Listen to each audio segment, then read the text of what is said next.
welcome everybody to another episode of Recap with Mac for the week of August 15th, 2026.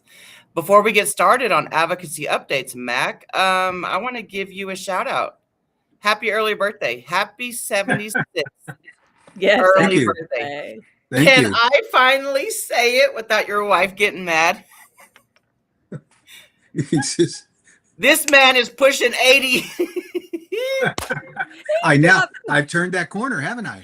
So No, I'm pushing not yet. Not yet. You're the same age as my father-in-law, so you're not nearly there yet. Okay.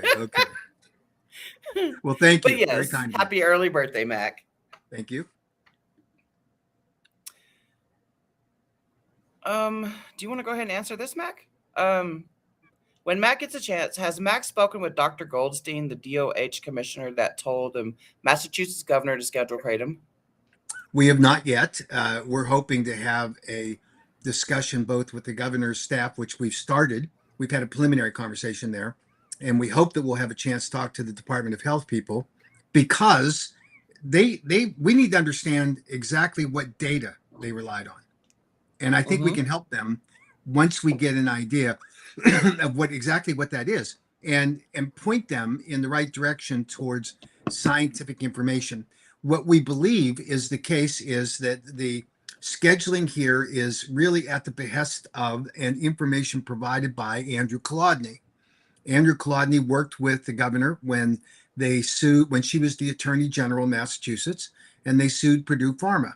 And that's fine. I mean, but that's the relationship that she has, and probably relies upon him as a subject matter expert, which he now purports to be.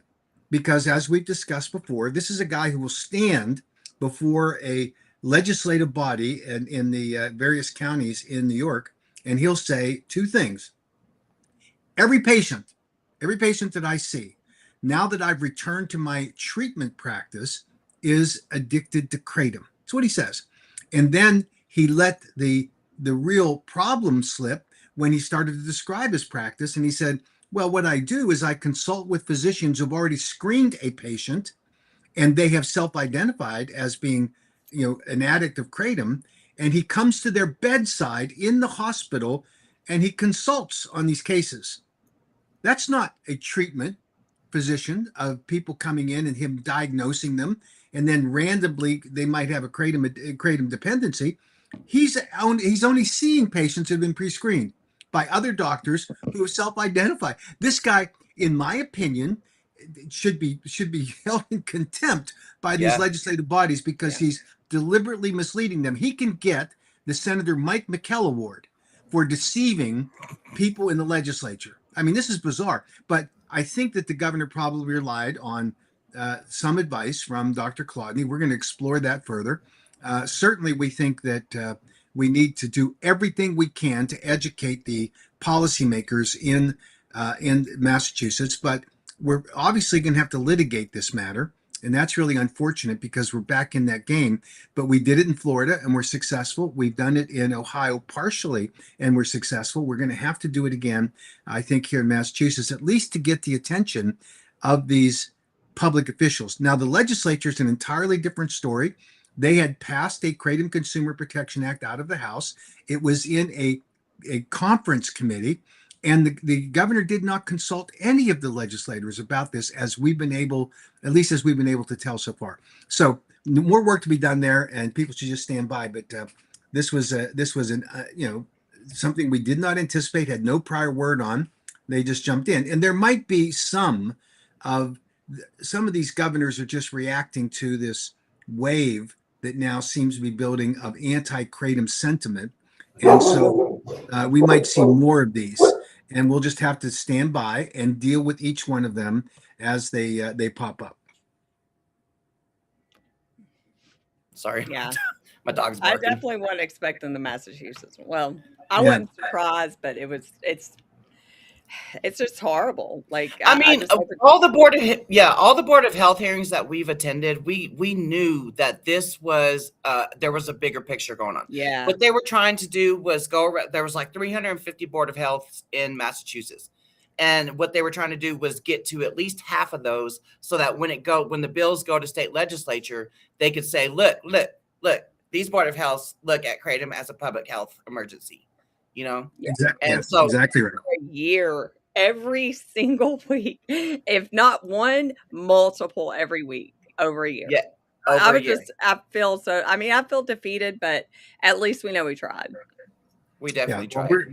we're gonna be in there fighting, and I think we have a better than decent chance of getting this reversed, either through the legislature or through litigation, where they're forced to listen to us and come to an agreement. So the other strategy, in my opinion, is they're trying to bleed the AKA dry of money.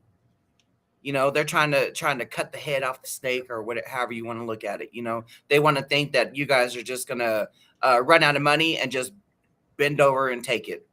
You know. Yeah, well, that could happen, obviously, and Yeah. and that we rely upon consumers to help us and companies that have an interest in being regulated properly to help us. So we really need people to step up, because this is it's more significant than we saw in 2019.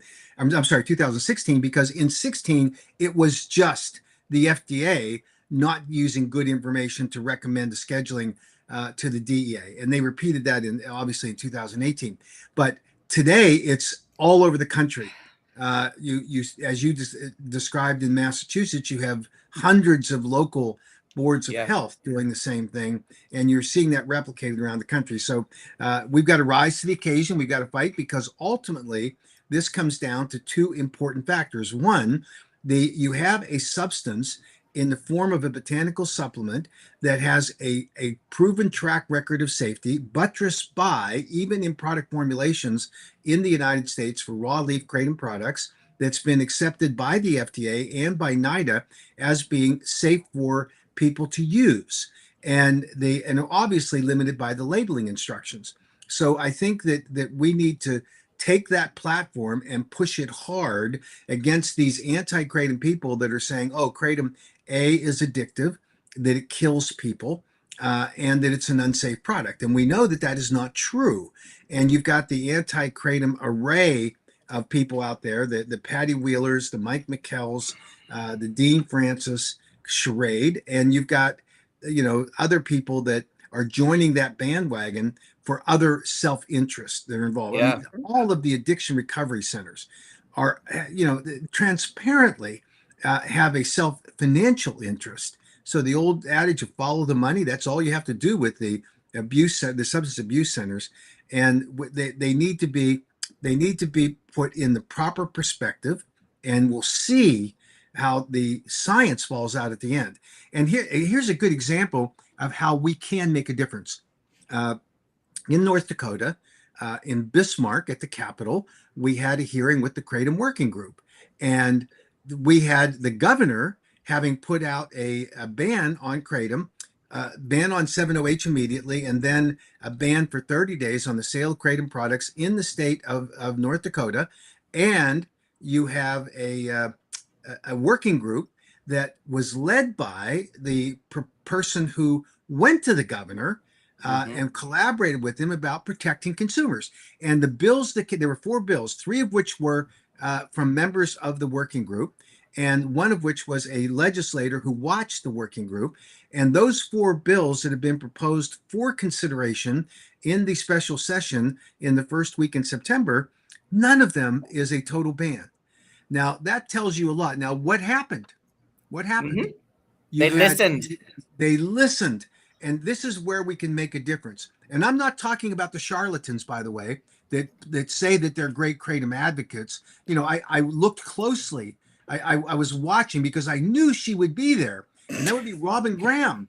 I knew she would be on the virtual testimony because she says that's what she does.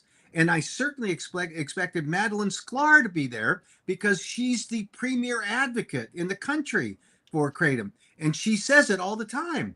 And I didn't even see her there. She wasn't even there to defend 7-OH, which is what she does. And I mean, it's bizarre. So, but the people that were there, you saw Jack Henningfield was there to explain the science, and I think he was very persuasive.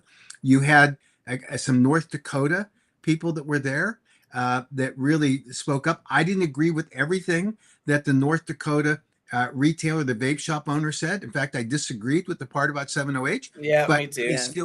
he still made an interesting case. And then you had an African American guy that stood up there, and Oh, he I loved just him. said, "I just started looking into this because of an interest I had for friends," and Yeah. he did his research, right? So that was fabulous. And then we had we The obviously veteran on the call. the veteran, Laura Romney. I mean, these people showed up and gave information, and it was and yes, Misty was there.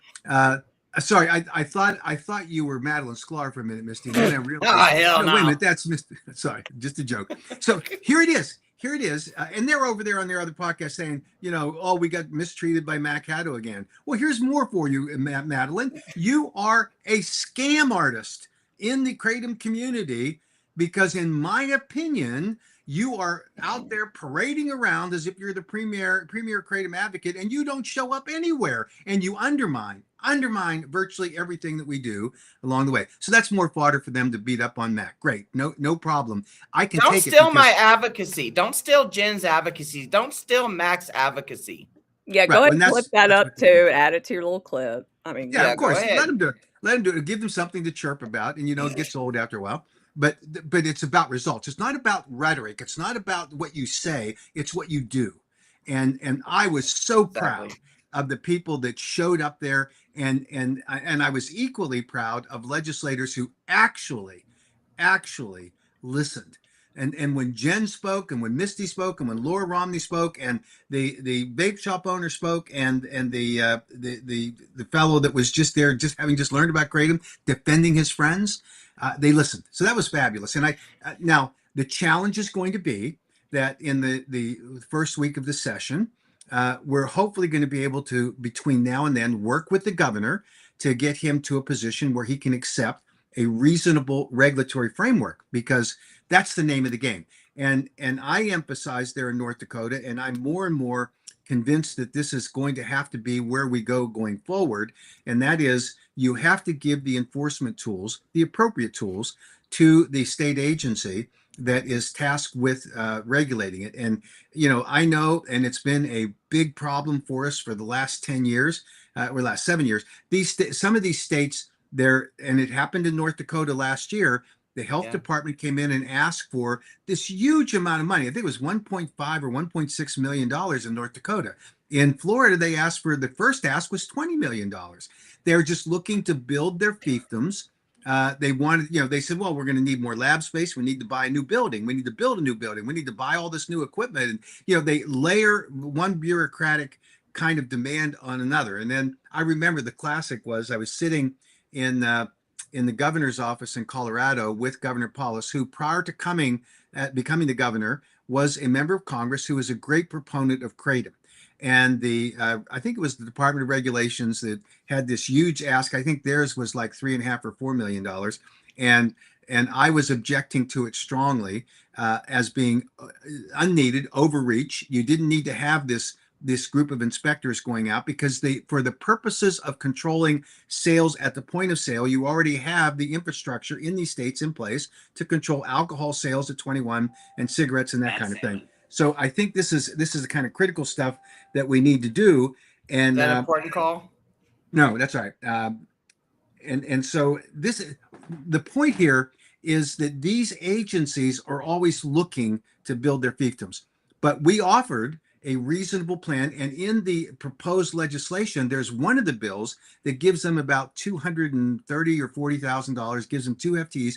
Great. Let's do that. And let's put an excise tax or increased sales tax on the products so that it does give the agency the ability to actually regulate the bad products. And by the way, we need to do that. We're seeing more and more of this nonsense coming on the market in the form of 70H and now the follow-on products, led by those advocates who say, oh, we just need to let everybody have whatever they want to buy, and who are we? Well, there's laws, and that's what we need to do. So I think I'm optimistic that North Dakota can become sort of our benchmark to show these other governors in these other states this is the way you can regulate it appropriately. And I'm almost grateful now that we're going to see that special session, because it'll let us resolve this thing quickly. Governor bans it, the state legislature does this, the agency is happy because they got the tools that they need, and we have an actual case history of Yeah. how we can do this. So I think that was very, in retrospect, it's very good. It's not hard. I mean, it's not easy, rather, to get to the capital of North Dakota. When I was trying to leave, I got two flights canceled. I had to delay one because of an important Zoom call, and then I had two flights canceled. So I spent an extra day and a half in Bismarck, and it didn't get any better during that stay. But I did find one restaurant that was pretty good. So anyway, this is one of those things that we have to do. We have to be on site. We have to be there. We have to be present. And I am grateful for those that took the time and the effort to do it, Zoom in, and those who were able to get there. It absolutely worked fabulous, no question. Well, I have to say, after that first working group session thing they had, and just hearing from the legislators only, I told my husband, I was like, looks like we might be packing our bags and going to North Dakota. Yeah, because Because the it just first seems like session was they have their heads amazing. on straight. You know, Yeah. they're actually making decisions for their constituents. And I hope that's the turnout. I hope that's the case. Yeah, and every state will have our detractors who are there, and we have one in North Dakota that is thankfully has a sort of a background with other legislators, so they know who she is, and they know that she's probably not the best detractor for them to listen to, because she has a history with them, and that comes with the territory. But we have to be prepared. We have to get our message out, and we have to make the sacrifice. And that's the word. It's a sacrifice. What you and Jen do every week here, and what you do, you don't just do the the cool thing. You're up there, you get your faces and your voices out in front of the public, and everybody goes, oh, this is really great, and you're out there working, which is different than the 7OH gals that are over there. And with one exception, I got to give her credit. Well, actually two exceptions. It's certainly not Madeline, and certainly not Robin. Robin, she somehow can't find her way out the front door, or to get on an internet call. She can do it for 7OH gals, but she can't do it for Kratom.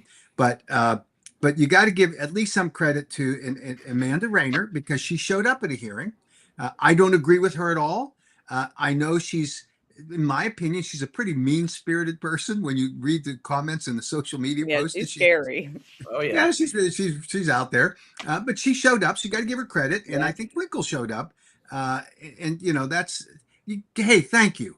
At least get your voice heard, and if you have a different point of view, that's fine too.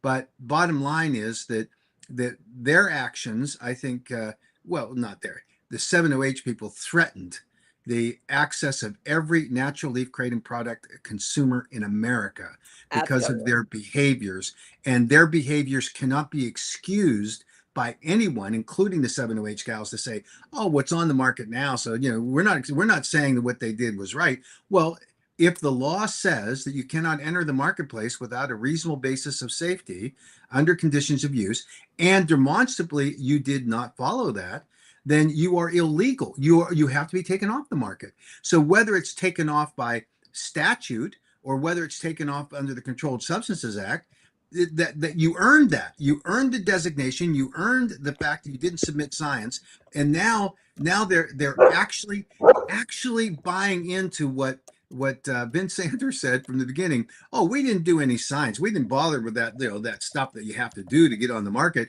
We let consumers be our guinea pigs.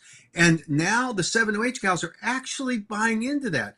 Oh, well, let's just these people are now hooked. Let's let them continue to buy it. Otherwise, if you prohibit it, they'll go to worse things. How about they come back to natural kratom leaf products? How about that? How about that? That's the solution. But and the continued rhetoric and the hateful comments and just the whole, it's like they waste their entire day just going off on X and calling Mac names, and it's Reddit. It's crazy. Like, dude, if they really, again, I know I say this every time, but it's like, if they really thought that was just going to sit around on the shelves continued to be called kratom, and just, nobody was going to do anything about it until the AKA came along, and we deserve to all have kratom taken away for that. That's ridiculous. Yeah. And then go ahead. I'm sorry. I was going to say that all this blaming that they're doing now, saying, "Oh, this is because of AKA that did this." I grew up in Pittsburgh in a pretty rough neighborhood, and when someone came up to me and told me something that was a bald-faced lie, and it was frequent because I lived in that kind of a neighborhood where everybody was trying to juice you a little bit on something. At some point, you had to recognize the fact that a bald-faced lie, that whatever you're being told is being told to you by a bald-faced liar. So I'm going to say it. It's just flat out true. For Madeline Sklar or any of her people on her podcast to say that the AKA is responsible for any of these local, state, or the federal bans on kratom, or on they're coming up now. That's not true in the federal level, but it is on the state and local levels, is not true. It's a bald-faced lie being told by bald-faced liars, because they need to say this. They need to say, "Oh, we got to blame them," because we can't blame the people that put these products in the market in the first place. And by the way, they're not new. And I hear this from Amanda Rayner all the time, and I have told her and explained to her a number of times, but she doesn't care about the truth. But we fought back on kratom extract that were inappropriately marketed and formulated.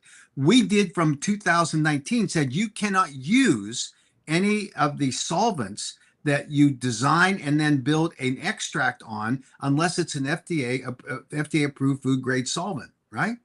That's what we said from 2019. We fought against these chemically manipulated and juiced up extracts. And those extracts, by the way, are responsible, in my opinion, for the deaths that we're hearing about that were kratom only prior to 7-OH. And guess who was making those juiced up kratom extracts? Same people are making 7-OH. Yeah. They just found a better formula. And you know what happened when the 7-OH people came on? All the juiced up extracts kind of went away. Yep. So I hardly hear anything about extracts anymore. Ever. Ever. You'll hear the 7-OH guys, the gals, they sit there and they say, "Well, why wasn't Matt complaining about the extracts? Why didn't we hear that?" What are you talking about? I mean, we devised the KCPA around the foundational principle that we recognized that 7-OH was a problem. We limited to no greater than 2% of the overall fraction of the alkaloids in the product, and we limited extracts to use FDA-approved food-grade extracts. And here's the problem. When they use these very powerful industrial-grade chemicals to extract in a very high dose level metrogenine, there's also other things at play in the artifacts and in the sort of the interactions that occur with those solvents. We don't know what all they are, but when a medical examiner or coroner does a tox screen, they're not testing for any of that. Mm-hmm. They're just looking at metrogenine, and what they found is so this is the question: can you take a product, a kratom product, and 4 days later have a 3,200 or a 4,000 or a 5,000 nanograms per milliliter level of kratom metrogenine in your system? No, you can't. You were using and consuming a juiced up kratom product that should have been illegal, was illegal in the states that they'd adopted our KCPAs. But the people that are the imposters in all of this are those that are sitting around, and it's not just the 7-OH gals, by the way. It's a lot of other people who believe their nonsense. Anybody that supports 7-OH at this point, anybody that supports 7-OH at this point is the imposter. Right. Period. Exactly. Absolutely. I could not have said it better, Jen. And here's the beauty of this. If they want to buy into the fact that the 7-OH people emerged on the scene, let's say it's 2023. I think now that we're seeing more evidence, it's 2021 when they were first tinkering with it. It was their big market splash in 2023. No science, by the way. They were doing the same thing to the extracts on kratom.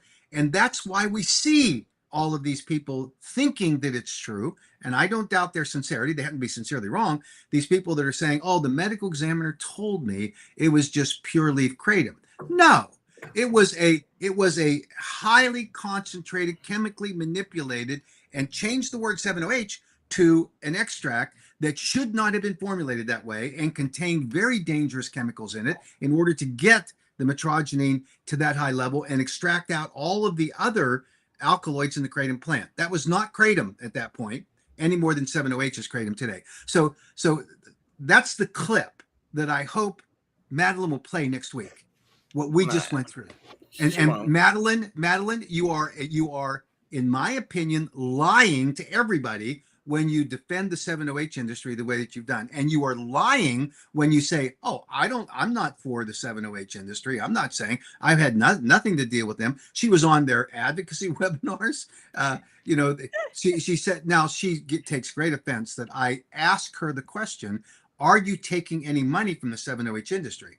I just ask. I don't have any evidence at all that she was, but I do know that kratom manufacturers have told me that in the past she has asked them for compensation for her to promote their products. So why wouldn't I ask the question? I mean, I don't even understand that. So she's all offended by it and say, I don't have, he doesn't have any proof I'm doing that. Well, that's different saying, no, I don't. But she's right. I have no proof. I just asked the question based on her past behavior in working in this industry. And I think that at a minimum, people have a right to know. And by the way, there is absolutely nothing wrong with her taking money from a 7-OH manufacturer to promote 7-OH products. Nothing wrong with that. But there's something wrong when you say you're doing it and you don't. Right. I don't do that, and then you do. I mean, this is all very confusing to people, legitimately. So just clear the air, Madeline. Just tell us what's going on. But I'll tell you what we do at the American Kratom Association. All of our records are public. You can go, and God love the people that pull down our 990s and make a big deal of them. We spend a lot of money defending the average kratom consumer. We do.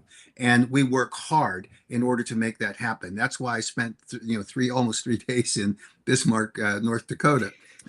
There are times when we have to do a little extra to get the result, and we're going to do that and continue to do it. And those of you that are out there playing the game of saying, oh, 7-OH is just great, people, now they're hooked on it, we can't take it away from them. I mean, all of these arguments, and I understand them, which is why we've adopted the position that, and it's been reflected in Senator Moreno's new bill, that we decriminalize in the Schedule 1 provision for kratom. We just decriminalize it and make sure that it's, the people aren't going to be held into a felony conviction because they possess a 7-OH product. But the people that are manufacturing it and distributing it and selling it, they are, and they should be. So that's just the way it is. And now our next challenge is to get in a federal level, a federal KCPA. I think the impetus for that will be because of what's happening in the states and what the federal scheduling recommendation will be. And we're hoping that the DEA has finally concluded their evaluations, and we'll see the final scheduling recommendation published this week.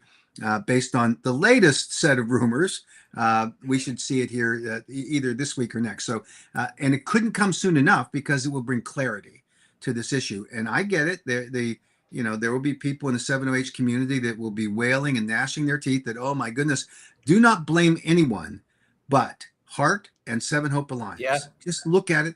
Blame them for what they did.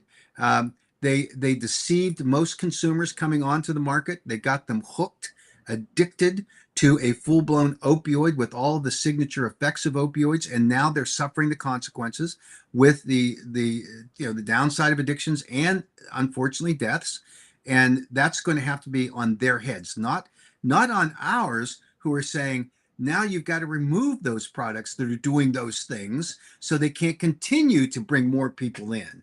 And so I think that's the bottom line. What about, I know that there was a couple people that reached out to me about the Congress bill, I guess that was introduced. Mm-hmm. Senator Moreno's bill? Yes, that one. Yeah. Now, Senator Moreno's bill deals exclusively with the scheduling of 7-OH and some adjustments he wants to make to the scheduling recommendation that will ultimately be approved by and published by the DEA. But this is, Congress has the authority, as they gave the authority to the DEA to make these scheduling issues. they have the inherent power to modify them when they're issued. So that's what Senator Moreno's bill does. It brings more clarity to some of the questions about what the exact precise levels are of both metrogeny and pseudodoxil, of the trace amounts that should be carved out, and it carves out the penalty for possession, and not possession to distribute, but just possession for use. I think that's it. Okay. So my view of that newest Congress bill is that it is a backup bill, because the DEA's notice of intent is only temporary scheduling lasting 2 to 3 years. But in my view, that bill is a permanent, set in stone bill. Am I right, or am I just a conspiracy theorist? No. You're at the effect of legislation that Senator Moreno's bill, when it passes, will have permanency to it. It will replace the temporary scheduling.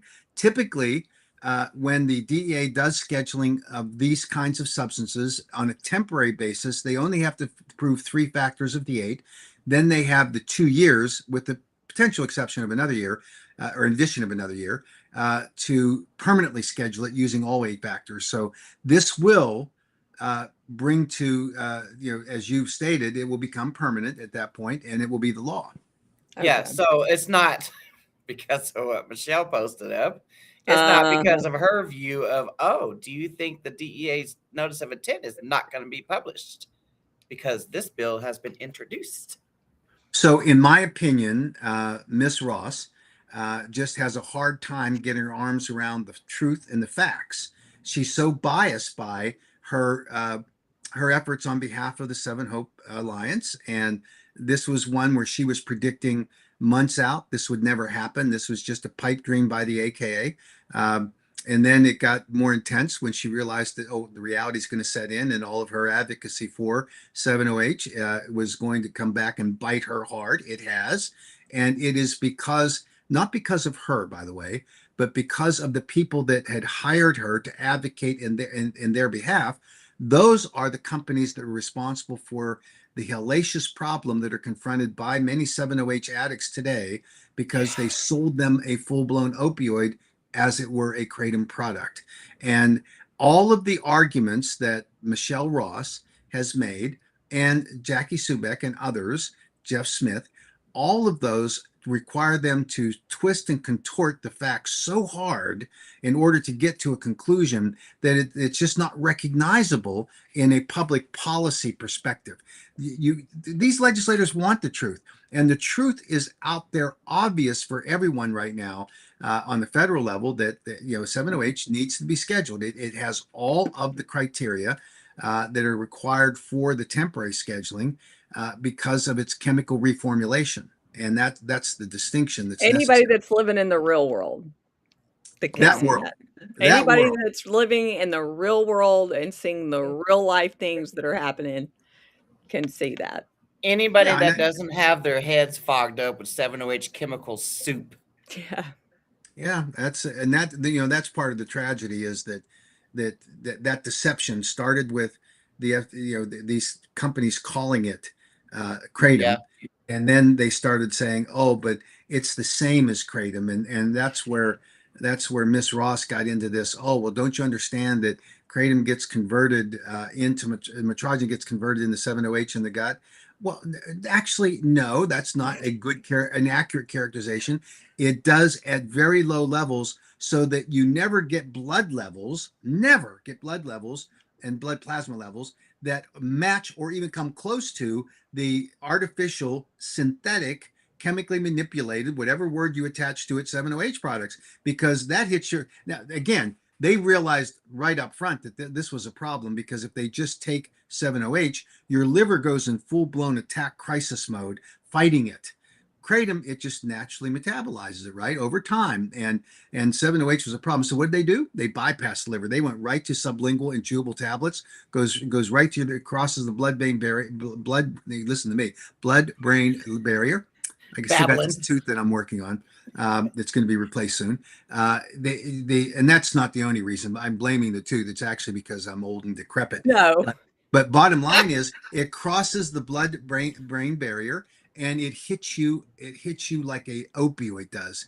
And the interesting thing that, and this gets really wonky, but Dr. McCurdy describes this very well, and he went through this process down at the international conference in February, that when you have a natural kratom leaf product, metrogene actually competes with the 7-OH on the mu opioid receptor. So it's creating almost a braking mechanism. And when you don't have any metrogene or you have such low levels, there ain't no break, right? It just zooms through, goes right to the sectors of your brain that cause that euphoric high and that get you into respiratory suppression. And Misty, I got to tell you, you are dead right when you point out to people that naloxone isn't going to impact natural kratom leaf at all, because it doesn't get to that sector of the brain.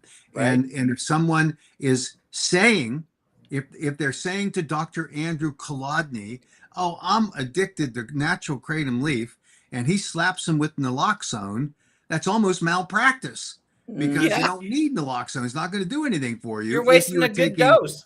You absolutely are. And then he slaps them on, oh, I don't know, Suboxone. I mean, give me a break. I cannot deal with that. I tell clinicians all the time, especially over there on LinkedIn, I'm like, putting somebody on Suboxone for kratom is like shooting a squirrel with an elephant gun. Yeah. You're putting somebody on a partial opioid that fully binds, honestly. You're putting them on that for food. Yeah. That does not, I can't like, do you do the same thing for somebody who's addicted to coffee? Yeah. Yeah, absolutely right.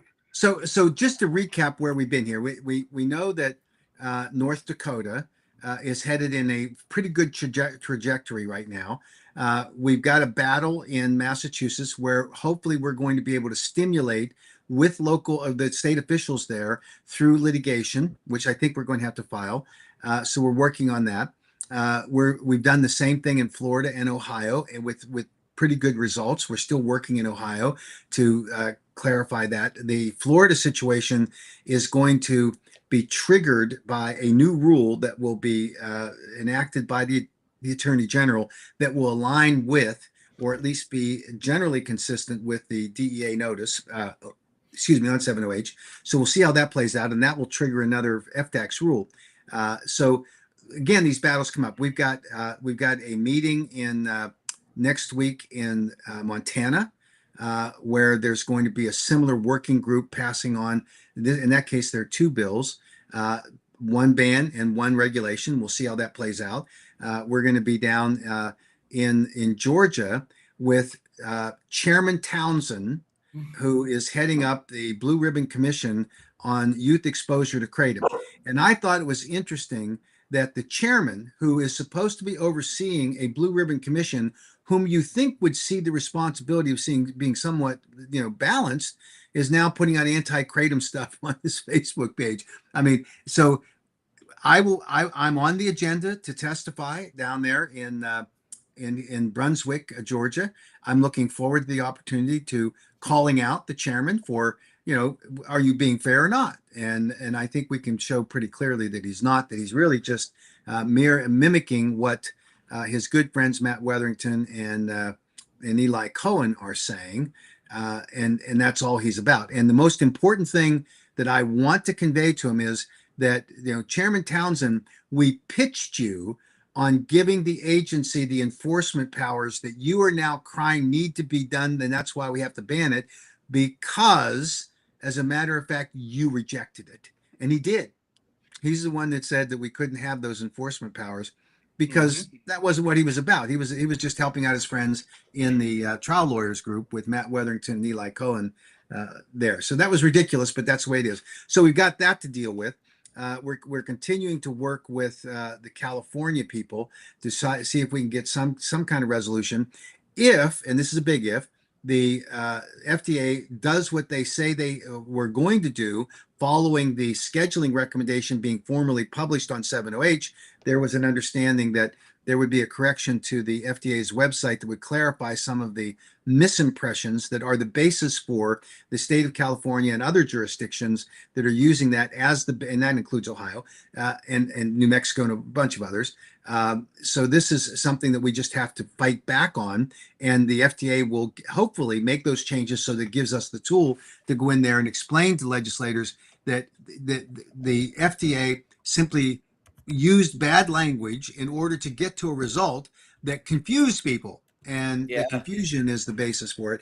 And even if the FDA were used their authority or intended to say what they said, they did not go through the Administrative Procedures Act requirements for publishing a final rule that could be relied upon by anyone, including a state or a local health agency on this. So, I mean, that's we got lots of challenges out there, and we just have to keep fighting, because this is a war that we're in, and it is a greater magnitude, I think, than what we saw in 2016, because the battlefield is larger and it requires more time, effort, money. It requires more advocates, and we have lots of places to be.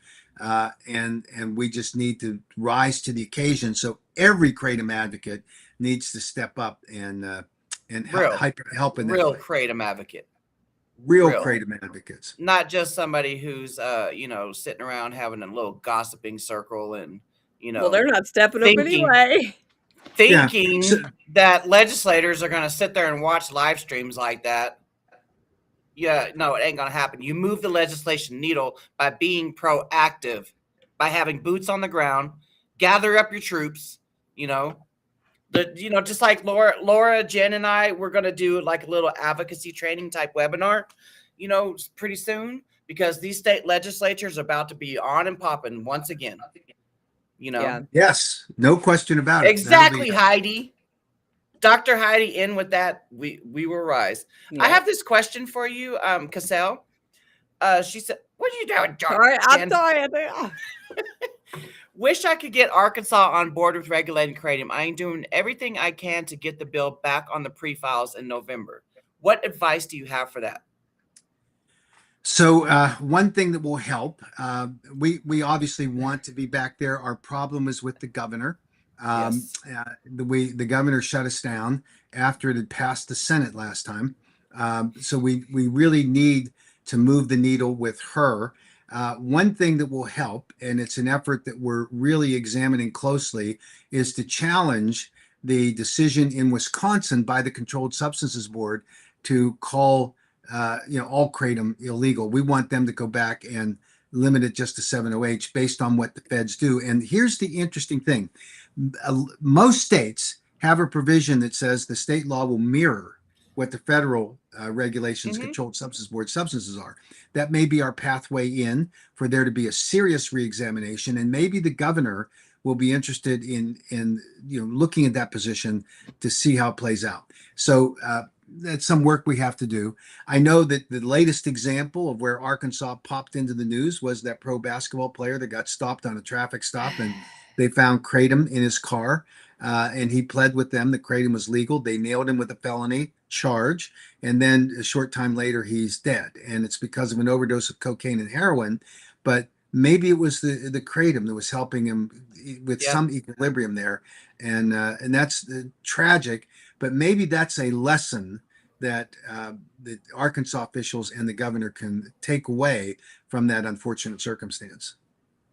It was like, for weeks there, we were fighting with everybody in the comment sections about, them coming to the conclusion that it was kratom. Yeah, it was just alluding. It was just all alluding to it was kratom. And it's like, this poor kid, I mean, he passed like not even 2 days ago, and there's people just posting about this story. Yeah. Right. Like, and it's like, I can't help but to think that either one, kratom was helping him because he was already suffering through heroin and cocaine addiction. Kratom was probably helping him for that. Or for two, he was taking kratom for his basketball injuries. Yeah. You know? Or three, I just have this gut feeling in my stomach that he Googled kratom in Arkansas and probably saw Marshall Price's stories. or the hashtags that we created for him and everything. And he was probably thinking, oh my God, I'm going to get 10 years in prison for this. Yeah. Then he probably went back to his original drugs of choices, which were heroin and cocaine. Because he was probably like, you know what, might as well go party it on up now. I'm going to get 10 years in prison. Yeah. Yeah. Yeah, really tragic all around. And it's hard to unwind all of this, but we need to do it. We need to do the best job we can to get good information out there so we don't have a replication of these kinds of problems. Yeah. Mike wants to know if you've heard any update on Illinois as far as like an emergency ban. Is there anything on the So that could happen. I mean, inevitably, when you get a couple of governors doing it, they got to one up each other. Yeah. And so we'll just have to fight on all of these. We'll see how they pop up, and if they do, and then we'll be there. And that's why I like the fact that we have a special session in North Dakota that will, take a ban, flip it to a good regulatory scheme, and then we can shop that as the model for what the states should be doing. But we could see governors do this, and it's politics, and we just have to understand that that's where we are. Politics is such a game. It is. It's like a chess game. And I'm not good at chess. I'm a little bit okay at checkers, but chess, not my strong suit. Yeah, it's true. And it's what makes the world go around. Yeah. But there are times when it just needs to be fixed. And we're going to have to fix North Dakota, and we're going to have to fix the problem in Massachusetts. And we'll try to come back and fix it in Arkansas as well. And in Alabama, by the way. Yeah. This is the mopping up the mess that I have to continuously tell people that say the AKA is the reason why the AKA is the reason why all the states are better creative now, because they went and spent millions on 708 propaganda. And I'm like, I sit back and think, y'all really think the AKA did that, huh? No. Yeah. The AKA and us real advocates, we are mopping up the mess from the mass destruction that 708 is causing from being mass produced to the public without scientific data. Yeah, and they are in fact putting that nonsense out there to cover for the fact that they bear responsibility entirely for putting on a product that they claim was kratom, knowing it wasn't, and then promoting it as though it's just natural kratom, addicting a bunch of people. And now when they're caught, they say, oh, it was the AKA that did all this. The fact that we fought it, and we would do it again. If we had a chance to do this all over again, we would still be fighting it because it harms people. Yeah. Because it is a chemically manipulated, full-blown opioid, and that is harming people. So we wouldn't change. It is the mantra of the 708 people to try to blame us so that they avoid responsibility. Mm-hmm. And you, I hate to say it, you have to be pretty dumb to buy into it if you think through it. I get it that it sounds nice, and they're putting a lot of weight behind it. And a good example, the president of the United States in the Oval Office signing his executive order on addiction services made a slip of the tongue. And when asked about 708, he said, we want to get that natural 708 approved. That's what he said. Mm-hmm. No one with any credibility can say that he meant that it was that we were trying to prove the chemically manipulated 708. He said the natural 708. But the 708 people put more than $1.5 million behind a flight of ads targeting Washington, D.C., celebrating the fact, thank you, President Trump. Thank you for protecting 708. Natural 708. Natural 708. There never was an attempt by the president to protect natural 708. No. Like, I'm sorry, natural 708 converts in my body via taking kratom powder. That's my natural 708. Like, that was a big stretch when they started doing that. Like, and it was like right afterwards. Like, they immediately, anybody that believes the whole, I mean, think about how many lies they've told over the years. Like, the biggest one was like, oh, we have to market it as kratom. You know, we have to. They're making us. You kidding me? And so when that didn't work, they have to change it. It's like just lie after lie. Who would believe? I don't know. It's just crazy to me that people even. They're not following the patterns. They're not following the patterns. And I get so tired. I feel like a broken record, and I know y'all do too. It's just like I'm so exhausted from trying to tell everybody the damn truth, and they don't want to accept my truth. Well, See, screw you. I don't consider it a broken record because I don't remember that I said anything yesterday, so it's all new to me. But it's still the truth, and it's still, in my opinion, a lie that they're peddling in order to continue selling a product that is dangerous. It's chemically formulated to be a potent opioid to addict people. That's just the way it was. And they are on the market playing their game. Yeah. Yeah. They're on the market playing their game, and they're getting people however they're getting them there. Some of them are paid, directly, and some of them, I think, are probably being influenced because there's opportunities either out there currently or in the future for them, and none of that protects consumers. None of it. And they can cry all day long about the AK's position. We took our position in 2019. Actually, 2018, we were formulating the bill. 2019 legislative sessions. How can you say that we could somehow see to the future and know that the 7-OH guys were going to chemically manipulate this product and make it into an opioid and kill people with it? How could we have known that? Well, we knew that they're the same people that are now doing that were in the kratom space, monkeying around with the formulations of natural kratom and taking extracts and driving them up to ridiculous levels. And that's why I think it's hilarious and sad at the same time that you get people like Amanda Rayner, and Madeline will sit there and say, well, why don't we hear anything about extracts? Or are you deaf, dumb, and blind? Look at 2019. We talked about extracts. We said you cannot extract except using food grade solvents. But when you're telling a lie, you don't want to refer to the truth or rely upon the truth along the way. So that it's just what they're doing. And it's that or selective hearing. Or of course. Recollection. Yeah. And here's the bottom line. You wouldn't do it unless there's something in it for you. Monetary. You just wouldn't do it. Well, I don't know about monetary, but maybe it's fame and fortune. I don't know. In my opinion, no one can get to this point and defend this unless there's something behind it. Maybe it's they just dislike the AKA so much. Maybe they get off on that. I don't know. I know that it's tragic because whatever the motivations are, and whatever led them to this trough of drinking the Kool-Aid of the 7-OH people, it's harming people. That's the bottom line.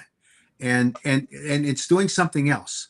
You want to know why they can't see it? Because they don't advocate. That's why they don't see it. Great point. Yeah. What they don't see is the harm that they're creating for every natural leaf kratom consumer because they have the confusion that they've injected into this particular problem. This is a great point about Lydecker study where they found commercial kratom products with 7-OH in them. And that's what led to our part of our concern on it. So absolutely right. Really? Oh yeah. All the way back then?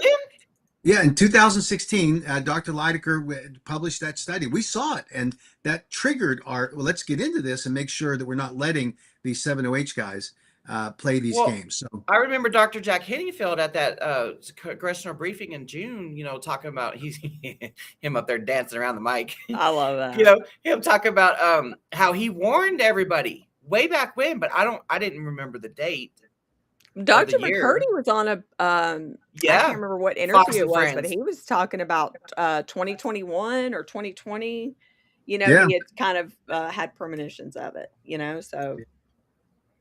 Well, and there are things that all of us can look back on and say, if we had the crystal ball, would we have changed it? Would we have done things differently? And we would have not changed. We might have been more precise. Instead of saying no greater than 2%, we would have said in 2018 no more than 1 milligram per serving. Yeah, we had no idea that these people get out and play these games where they chemically manipulate rather than just tinker with it. But hey, it's where we are. And we're going to continue to fight. And all of the naysayers and the detractors and the people want to say, oh, it was AK's fault. They're wrong. And they're demonstrably wrong. And when they say it, they're just being dumb about it because they're listening to the people that are peddling this nonsense that don't have any basis to do so. And the same way that they deceived you when they introduced these products, they're deceiving you now with this creative narrative to try to make us seem like the bad guy. I'm not out there fighting every day in order to create problems for 7-OH consumers. I'm fighting to protect natural kratom leaf consumers, and you are getting in the way because you want to defend a product that is nothing more than an opioid, and that just doesn't work in our world. That really irks me. How dare you call yourself a kratom advocate, and you're taking the same leaf that we're taking, but you're being blind to the fact that 7-OH is what's dragged us down. I will forever say this, that it's wiped away years of advocacy. You know, like my whole Pompeii analogy, you know, the Mount Vesuvius blew up, the freaking pyroclastic classic flow come running down. That's the 7-OH, and it buried Pompeii. That's what 7-OH did when it came to market. Mm-hmm. Yeah. And I say this too, if you take, advocate, or associate with anything regarding 7-OH, you are responsible for the downfall of kratom. Some of them love to hear that. And they're like, good, I hope it all gets banned. That's what you deserve. Get out of here. Well, and that's a knee-jerk reaction from someone who just feels like they got burned. And I feel for those people because they're desperate. But they were put in a position where they have to be desperate by an unethical group of people who didn't care about what the rules were, what the laws are, and they just decided to juice up a product that would convince buyers to come in and, oh, this is kratom. This is a better kratom than I took last week. Because it's a chemically manipulated opioid, and that's the sad part. So we just have to do our best to get through that. The after the scheduling takes place and the supply of 7-OH products dries up, then I think there'll be two choices for people. They can make the sad choice of going to harder drugs, to that black market, because they're now, are the 7-OH manufacturers standing up for what they're doing right now? No, they're jumping to new products. They've already started reforming. You see them out there in the marketplace, and the DA is going to have to go after them, and they will, by the way, because now the scent is strong. They know what these people are doing, but that's these people. The bloodhounds are tracking. Right. These 7-OH advocates that are defending these shysters. I'm sorry. When you look behind you, they'll be gone.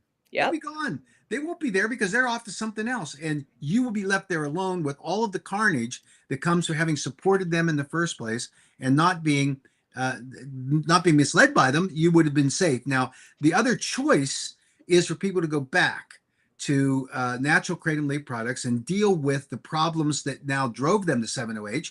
And if you want an affirmation of that, look at what NIH did when they published they announced their study for purified metrogynine as a potential therapy for opioid use disorder. Kratom can do exactly what we've heard anecdotally for the past 5 or 6 years, that it actually helped people wean off of the opioids. There will be, if the NIH study is successful, the identification of a chemically formulated prescription grade metrogynine product that will be available specifically to that targeted area of opioid use disorder. But in the interim, while that's being studied and all the results are collected and submitted, the pathway off of 7-OH is back to natural kratom leaf products, and it won't backwards. Exactly, and that's where they need to be. And when they want a solution, that's it. And they need to be as responsible as they can be to make sure that they don't go out on the street and buy heroin and cocaine, because you end up like that pro basketball player. You'll overdose and you'll die. And by the way, the responsibility for that is on you. It's not on anything that anybody else said or did in the end, because you now know, you're educated enough to know that the 7-OH guys, is wherever they might be when the end of this comes, they're certainly not going to have your back, and you need to now take responsibility for your actions of what you're taking. 7-OH shot itself in the foot, in the hip, in the head, in the arm, in the elbow, in the kneecap. 7-OH did you wrong. The industry did you wrong, and I'm sorry that you got duped into it. I am so proud of my followers that have been able to walk backwards off of 7-OH. Just the other day, someone commented who said, apologized to me. She said that I am sorry that I even defended that industry. I had to get off of 7-OH. I'm back on, plain leaf powder now. I am sorry for what has happened. Yeah, and that I'm right sorry. there. I mean, I have respect for those people, and I have respect for the people. A lot of people here in the comments that come every day, every week, that are on the same side and see what everything is happening, and they're not Well, being yeah. duped. These are the real advocates in the comments. Right. You got Deborah here, you got Jeff here, you got Super Fun Quiz Time, you got Chad, who's this dude? Oh, he's not. He's a 708. Oh, no, you in the wrong conversation, buddy. Yeah, you came to the wrong channel, bud. You got, Heidi here. I'm You trying should to be rate over on the 7OH Gals podcast. Yeah. That's where you should be. Change the channels. Change the channel. Yeah. And then we got Connie. Connie has been fabulous in California. So has Regulate California now. I'm trying to give everybody a shout out. So I had a call yesterday that was I was getting off the plane, and I was switching planes in Minneapolis, and this woman called me, and she introduced herself. She's from Massachusetts, and she said, "Well, I know this is the press number." She had dug around and found my number, thinking I was the press guy, and she said, "Look, I've been a Kratom consumer. It saved my life, and I don't have a lot of money." She goes, "Well, I want to send you a little bit of money to help with this thing." I mean, what a fabulous thing for her to do, and she was magnificent. And I told her that, look, send me your contact information, because we want to get help up there in Massachusetts. And she said, "I'll do whatever I can." So that's why we do what we do, right? And then I had a police detective from Massachusetts email me, who we'd worked with before up there in Massachusetts, and he said, "Great that you're in there fighting it," and he's willing to help, and he'll be powerful testimony before the legislature. So yeah, we've got great advocates that we're going to be able to push forward on, and it isn't always the dark side. We actually have won many more battles than we've lost, and we're going to continue to do. Yep. We have, So I've got to run. My kids have planned a surprise birthday party for me. Oh, you're not. And so I How's shouldn't it a say surprise? Well, I'm supposed to. See, I know I'm going to a birthday party. My wife, as part of the ruse, she's taking me go shopping somewhere, but I know where. Oh, I hope you have the best time. I do too. I really do. So, and a shout out to my mother. I was born on my mother's birthday. Oh, no way! Yeah, and it was really an interesting situation. The day I was born, it was her birthday. She was in the hospital, and my father and my uncle had been in a barroom brawl the night before, and they were in jail. And this was a frequent enough experience, I'm told, that my mother was usually the one who bailed them out. And over the course of several of these fights, my mother didn't want to pay the bail money like she was having to do. She blamed my uncle for being the bad influence on my father. I mean, good for her as a wife. I heard later that maybe my dad was the bad influence. My uncle, don't know. But my dad gets bailed out of jail by someone else. He comes to the hospital, and my mother refuses to see him.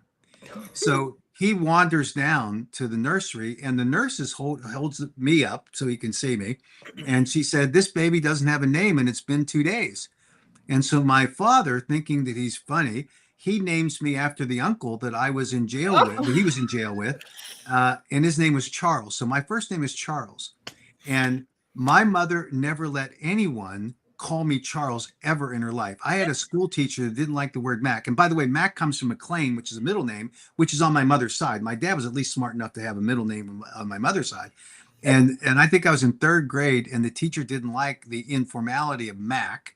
And she didn't want McLean. She didn't, for some reason. So she started calling me Charles. And my mother, I reported this, and my mother marched in and said, "You can call him anything you want, but you ain't calling him Charles."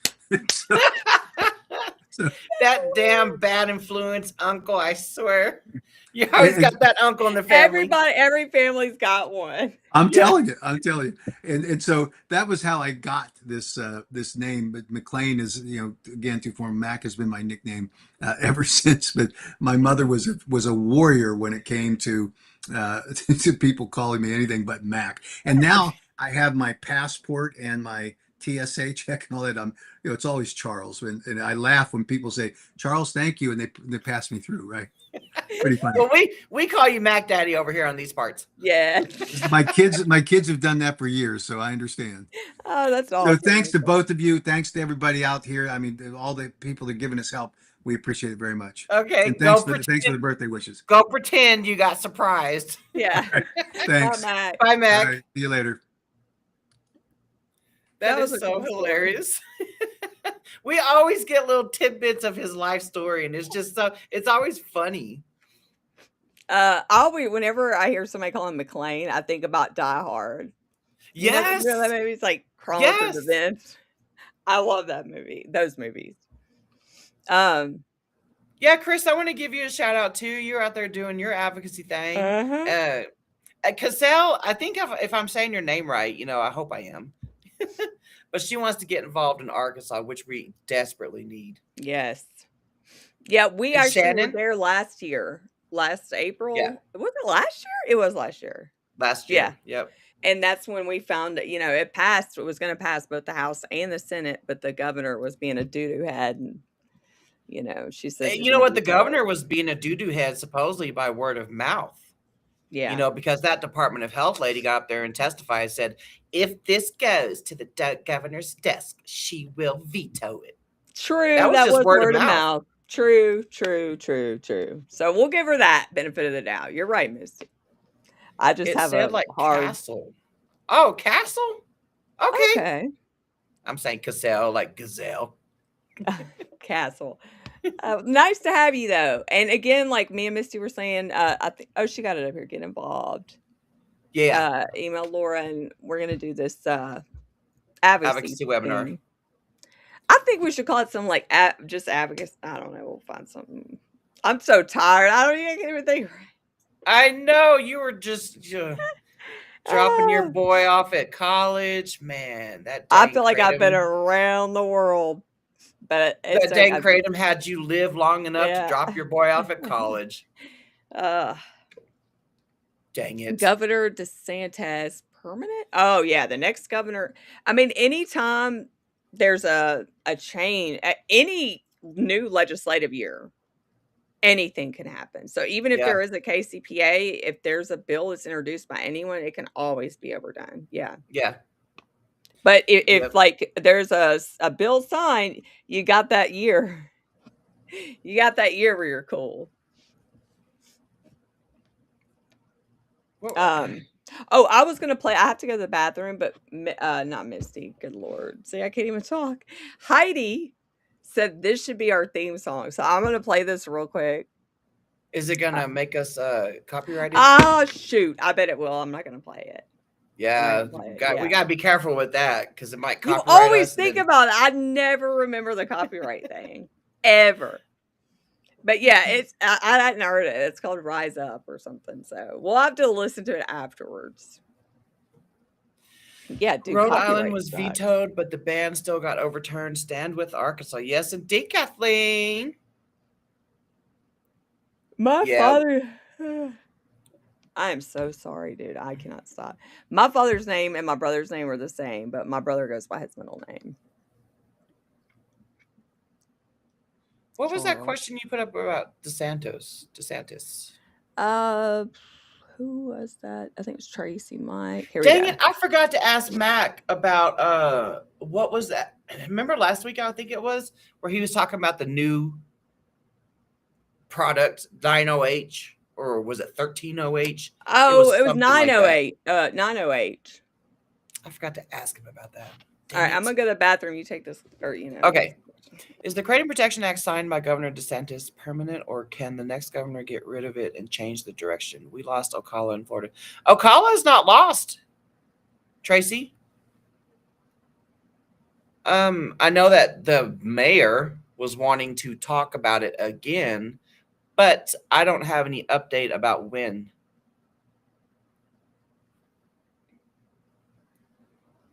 You need to link up with Kibby at Muddy Lotus Tea Bar. You need to link up with her. Go to that kava bar. Because last time when the Ocala mayor did that, she brought a team of people. it was just fabulous to watch that.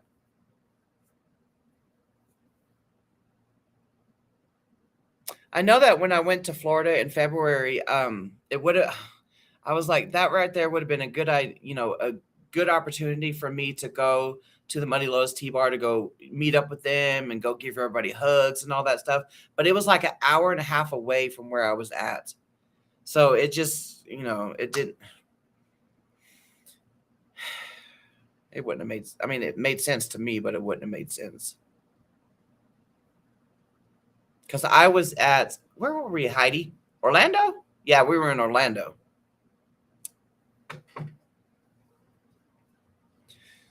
I wasn't sure. Oh, let me just take that question down. I wasn't sure if it was binding via the Florida Congress, which would make it binding, I guess you'd say. Thanks. Muddy Lotus T-Bar in Ocala. I was talking about Kibby. Oh, Kibby? Mm-hmm. Muddy Lotus Cava. Yeah, something like that. I don't know that. Let me pull it up. Yeah, Muddy Lotus. John McClane. Yeah, John McClane. That's his name. John McClane. I forgot. I was trying to think of his name earlier. Yeah, it's Muddy Lotus Tea Kava Bar. So if you're over there in Ocala, go visit there. Go see it. Man, they did such a phenomenal job when they got all the troops. They got all the troops to show up there at that Ocala meeting. This was what? Last year? Back, yeah. Or was it earlier this year? I don't. It might have been earlier. It might have been earlier this year. I don't know. I feel like it was last year. I'm gonna look that up in my photos. Yeah, yippee-ki-yay, motherfucker. Yeah. Now I want to watch it. I know. Like when Mac said McClane, I was like, dude. Every time I hear that word, I'm like, I haven't watched that in a minute. I'd have to dig deep for that because I know it was a while ago. I love that we're doing this Saturday catch up too, because it's like that Congress letter. I know a lot of the anti people have been spewing like, oh, this is what they, it's like, so it's nice to have Matt come on and just explain and calm everybody down, because there's just so many people that just spread stuff. They don't even know what they're talking about, whether they have, intentions of doing that or not. Yeah. So I usually don't even get worried about it. Yeah, Tracy, they initially got the Ocala mayor to back down, but for some odd reason, just like a month or so ago, he brought it back up. He even did a whole Facebook video about it. Yeah, because some kid supposedly got a hold of it, and then it was just one of those hearsay things, and and then it just sparked the whole thing up. And I think that was just a bullshit. There was no kid, that got a hold of, and if they did, it was 7OH.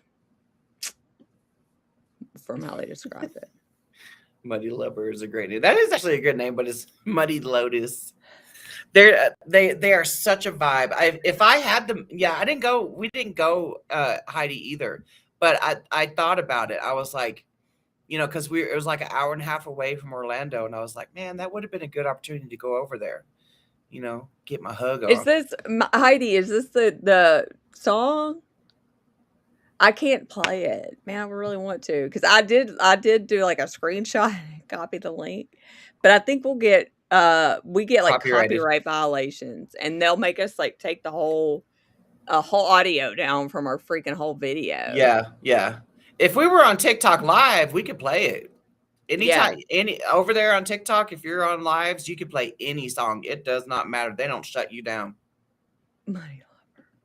Muddy Lover sounds like something that'd be on SpongeBob. I know, huh? Like a drink. Oh, goodness.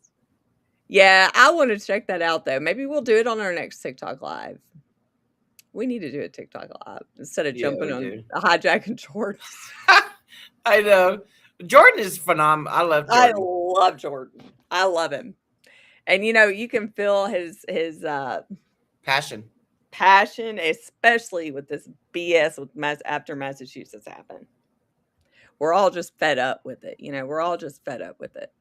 Mac repeated many of the lyrics. Okay. Yeah, if anybody like, I know it's not clickable, the link is not clickable on Facebook right now, but once the live stream is over, you'll be able to go click on Heidi's comment to listen to it, our Yeah. theme song. I'm gonna listen to it after it's over. Yeah. Mel said she got a screenshot. Cool. Okay. But yeah, if you guys want to get involved with Yeah, you can say the name of the song. I think it's called Rise Up. is it by Andrea Day? Yes. Oh yeah, yeah. I love that song. Yes, yeah. Dude, I'm so stuck in like my oldies era or something. Like, I don't know. Is that a new girl, new person? I don't know. I just remember I actually did a couple TikToks with that song before. Did you? Okay. I think I know what song it is. I think if it's a TikTok, I always ask my kids, I'm like, is it a TikTok song? Yeah. I might know it then. Yeah, it's Andrea Day. Oh man, poor people in Massachusetts. I feel so bad for y'all. I do too, but you know what? We're not done. Shannon, if you're still here, we got your back. We got your back. Like I said, continue pasting, copy and pasting the protectkratom.org/Massachusetts link. Yeah. You'd be surprised how much that helps. Like, you don't even realize how much social media stuff like that can help. Mm-hmm. Not going off on people and talking shit on social media like them keyboard commandos do, but just spreading good information. You should pull that up. You should pull that photo you did up. Hold on. It is good. It's good. So, like, all the yeah. It's recent, the last few years. Okay, if it's on TikTok, I know. Let me bring this up. Yeah, I had ChatGPT because I'm so tired of like getting on X and seeing all these people just, dude, they're hateful. Mm-hmm. They're hateful. They called hold on. Let me see. They told Misty, how many times you've been dropped on your head, you moron, or something like that. Some crap like that. And I'm like, are you kidding? You know what? It's like 9 times out of 10 when people start the name calling, I'll just block them. But sometimes I'll leave it up. I want you to see the hate that I get. I'm glad Mac leaves his up because if you guys ever want to go see the hatefulness of what Mac is getting right now, go to his X account. It's horrible. Like, it's bad. It's really bad. Okay, let's see. I'm going to share my screen over here to X. Jan Pickleberry is my ex name. I guess I'm gonna go to replies. Yeah, look. That's what I imagine now. Like, every time I hear him, like, oh, you shot yourself in the foot. Yeah. Like, that's the dudes. Maybe they have more hair, though, because they haven't shaved in a minute. They're over there opioid raging big time. They shame themselves, dude. That's exactly what I'm saying. Yep, exactly. Regulate California now. You are absolutely correct. Nothing they say or do is going to get under my skin because, I take the higher road without being high. I mean, the arguing is one thing, but I mean, at the end of the day, the people that are arguing is literally never done shit to help the movement anyway. Yeah. They've just literally sat there in that piece of shit old ass room like that, just talking crap or probably whatever. In their mommy's basement. Right. Smell like the inside of a belly button. And so now they're like, I hope you lose sleep. How many times so it's like, that's all but politics is always going to be in play. Like, that's just how stuff happens.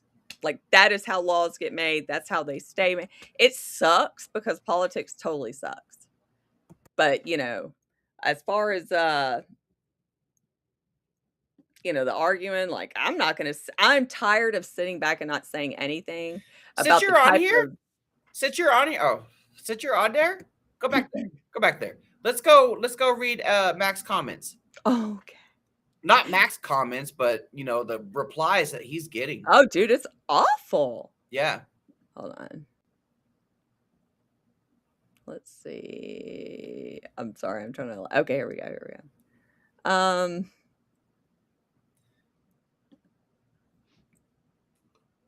Let me go to my repost because I know I reposted some of Mac's stuff. Hey, there we are. Hey, there's us. Whoa. Whoa. That's insane. Okay, here's Mac. There we go. It's bad. Like, it is bad. Yeah. Like, that is just like, it's really bad. So let's just go, let's try and find something that he posted. Can you remember one that's really bad offhand? All of them. I'm dead serious. Let's see. Let's find one that was like a lot. So we got this 7. This has 7. Okay, never mind. I may not have been the greatest. This has 16 comments. Why is I can't see all the comments? Right, I don't know. All right. It does this to me sometimes. I don't know if it's because I'm on the wrong. Here we go.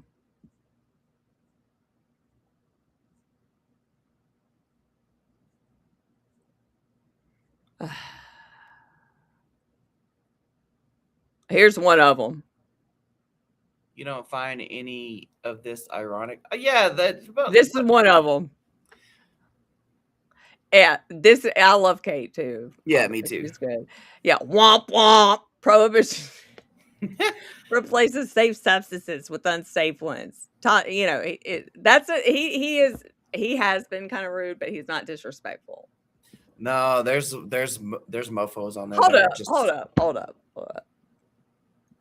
Let's go to Misty's.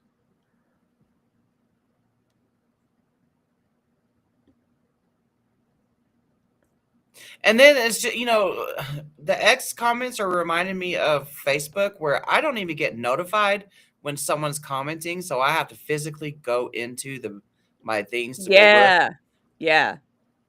I think was it this one? No, I leave that bad boy up there so that anybody who comes to my page can see that KDA is being funded by anti-creative trial attorneys.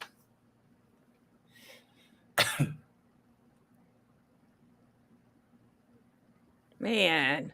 Oh, okay. Here. They're all talking crap under Jordan's video.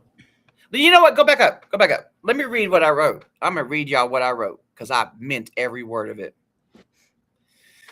From 2016 to 2025, there were no Kratom state bans after the initial 6. Since 7OH flooded the market in 2023, we've lost Louisiana, Connecticut, Kansas, Tennessee, Kentucky, North Dakota, and Massachusetts. Ohio's still up in the air, lost a fuck ton of cities and counties. I'm going to throw California in too because of their Department of Public Health. Almost lost Utah, North Carolina, New Hampshire, Wyoming, Iowa, Michigan, Georgia, Arizona, Nevada, Delaware, Idaho. I'm probably missing some. If you take, associate, or advocate for 7OH, your hoe ass is responsible for this shit. Us real Kratom advocates that follow and advocate for legislation, we know what the fuck is happening. We follow the bullshit ass patterns. Can you scroll down?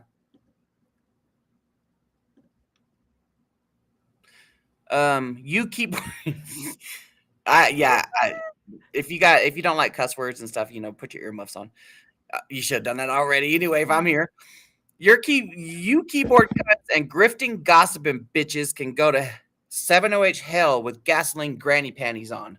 You want to play Jordan's video on what he says? Yeah. I do want to say real quick, yes, he did mention Illinois. He said it's always a possibility, but he hasn't heard anything. Mike. But he hasn't heard anything. Here we go. I can feel it already. Increase. You might be able to bullshit other people, but I'm not the one. Now, so many people are left behind. You are so incredibly naive and know nothing about the legal landscape of Kratom in the United States. Like yourself that don't understand jack shit. Always love to say, oh, Kratom was always under attack. Yeah. We had 6 states. Well, dude. But it could just be my end. Okay.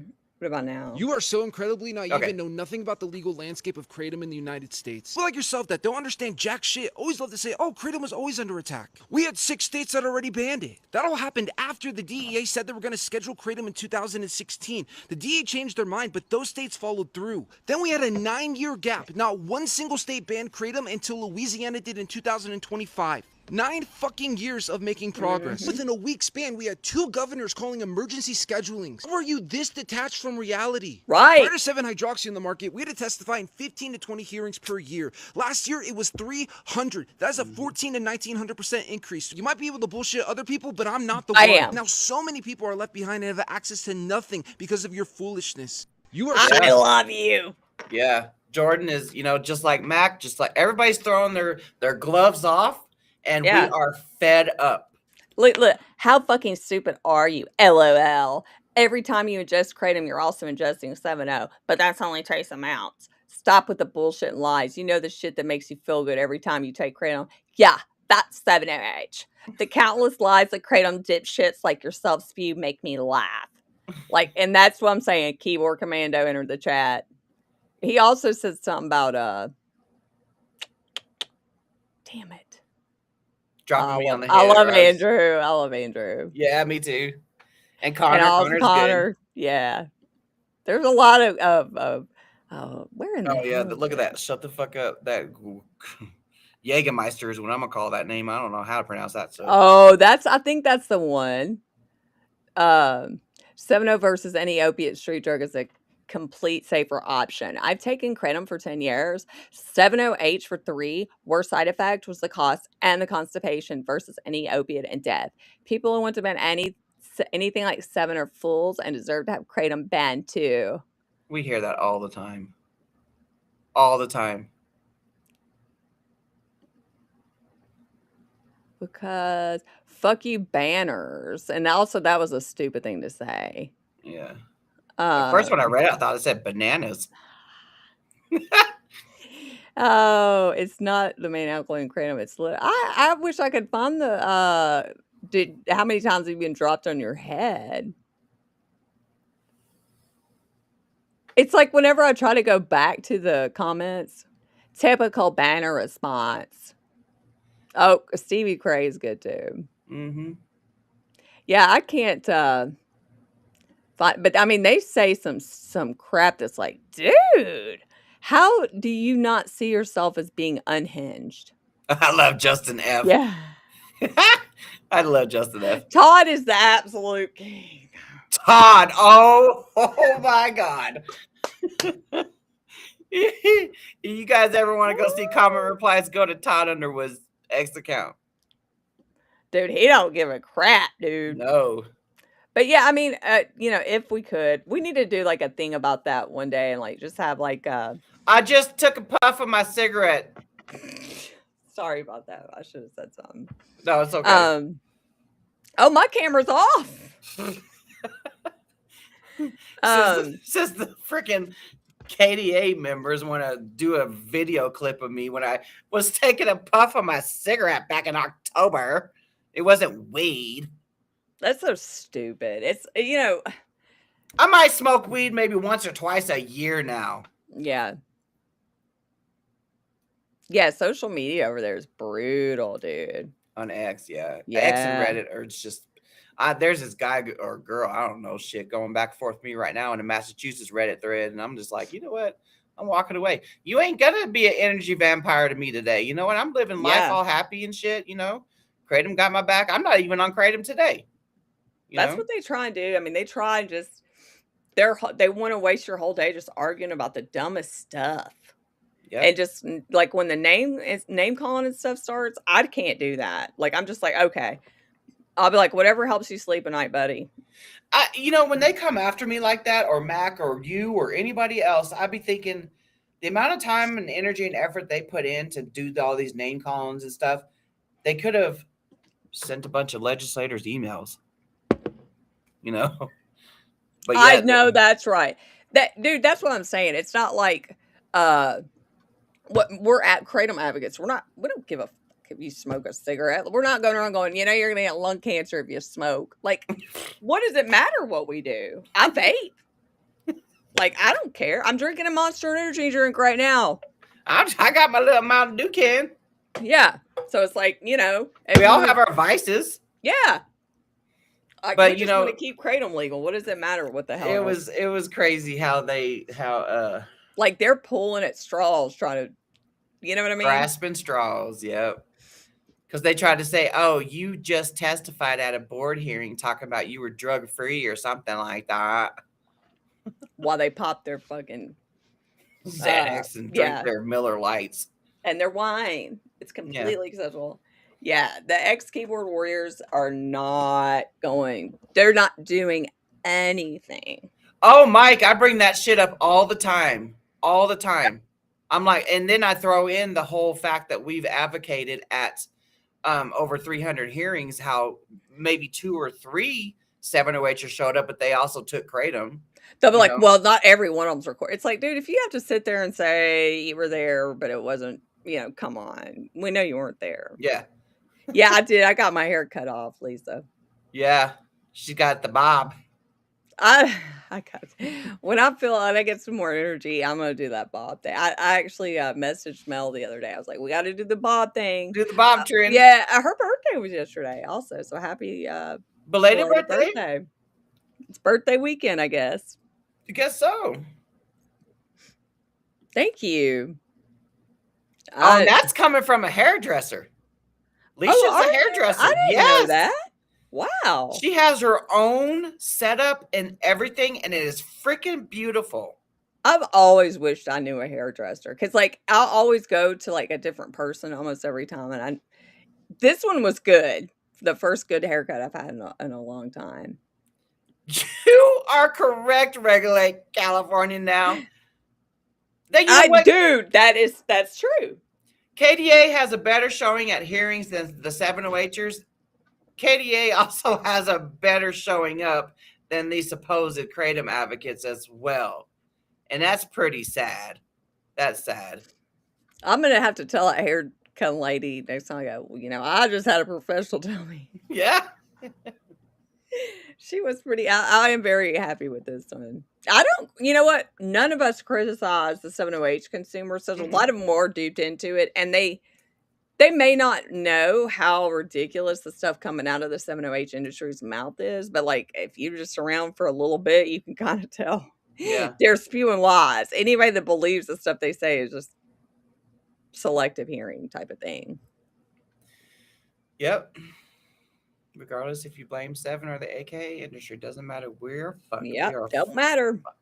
So there's no point in going around and around in a circle. I ain't circle jerking them. Mm-mm. But it's it's like if you just in here just they shot themselves in the foot. Who cares, But I'm also tired of seeing it and being passive and not saying anything about it. Yeah. I'm at this point where it's just if we're going down, I'm going to go down and say what I fucking want to say, period. So I'm tired of being nice and trying to be cordial and not starting drama or whatever. I'm just tired of it. I'm tired of it. And, because they know they don't, half the 708 people that do advocate when they do show up, they don't even mention 708 until the very, very, very, or they'll say, and it's alkaloids. And it's so they're not even loud and proud about I hate saying loud and proud now. I'm sorry. Sorry. Mike. That was,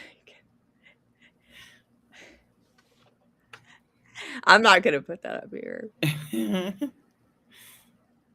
Yeah, there's a lot of them. There's a lot of chemicals coming up, they're, the cat's claw was just the beginning. Yeah. And Leisha, I'm over the lies of propaganda. I am over the 708ers telling me or us that we are spreading lies and propaganda. We said this I think it was last Saturday.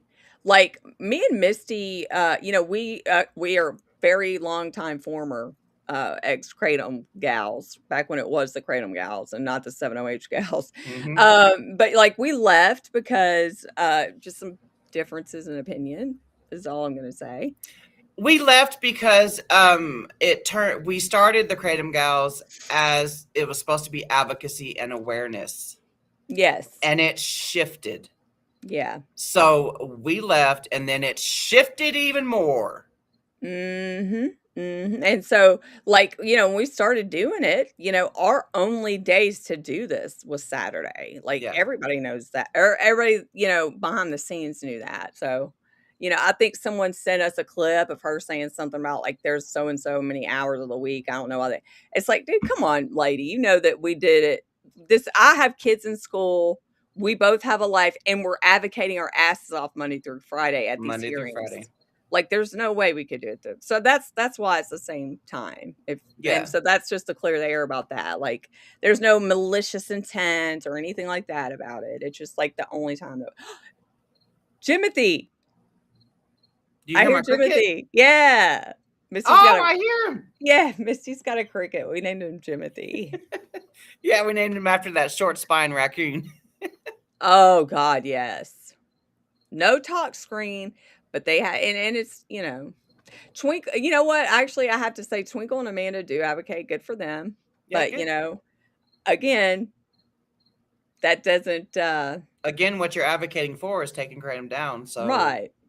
Not good. But yeah, those are the only two that I've ever seen, besides maybe that one person that was in our comments that time was in, like, I think it was Philadelphia or something. I can't remember. But that's it. And Venus has advocated a couple times too. Venus has. Yeah. For Kratom. Madeline, no. No. None. Not even when we were with them. No. None. So I mean, whatever. I mean, I'm just saying, like, I'm just tired. Like, I'm tired, and I'm tired of being, I mean, not being nice. I'm tired of being passive.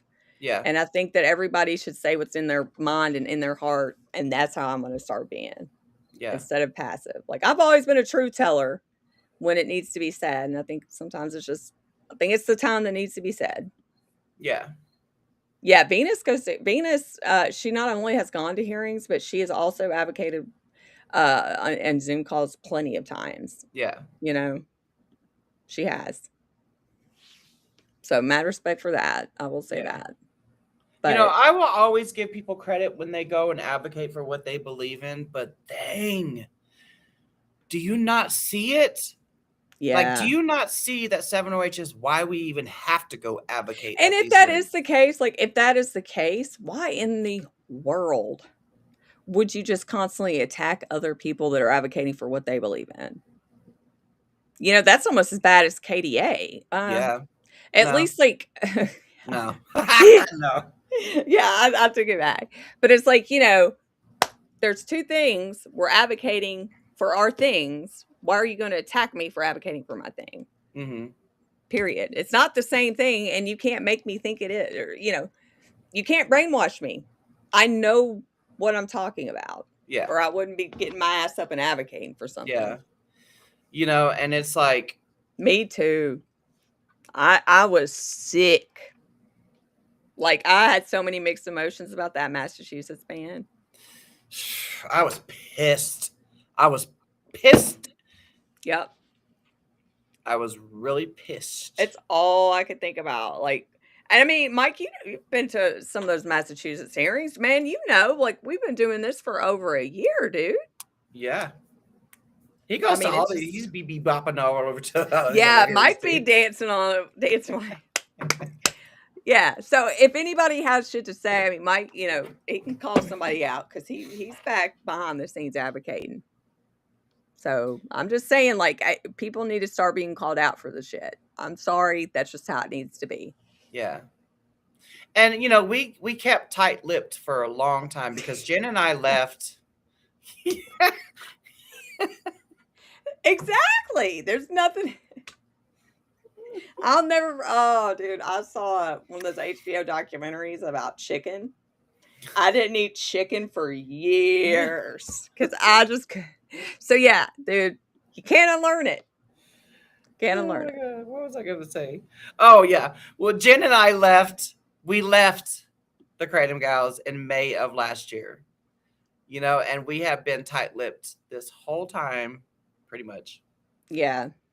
Since then, and I'm not going to sit here and talk about why the exact reasons why we left. It's silly. Because I'm not going to give you the opportunity to fix your fuck ups. I am not going to do that.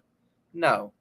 But For the Misty year, and I both are loyal to a T, and that's why one of the things that drew me to Misty, and why I'm glad I'm her friend, because she's one of the most loyal people I've ever met. I'm the same way. I won't Yeah. even change my damn dishwashing detergent, and if they don't have it at a store, I will go to another store. Like, that's just who I am, and that's how you you surround yourself with the people that you want to surround yourself with, and that just we weren't feeling it.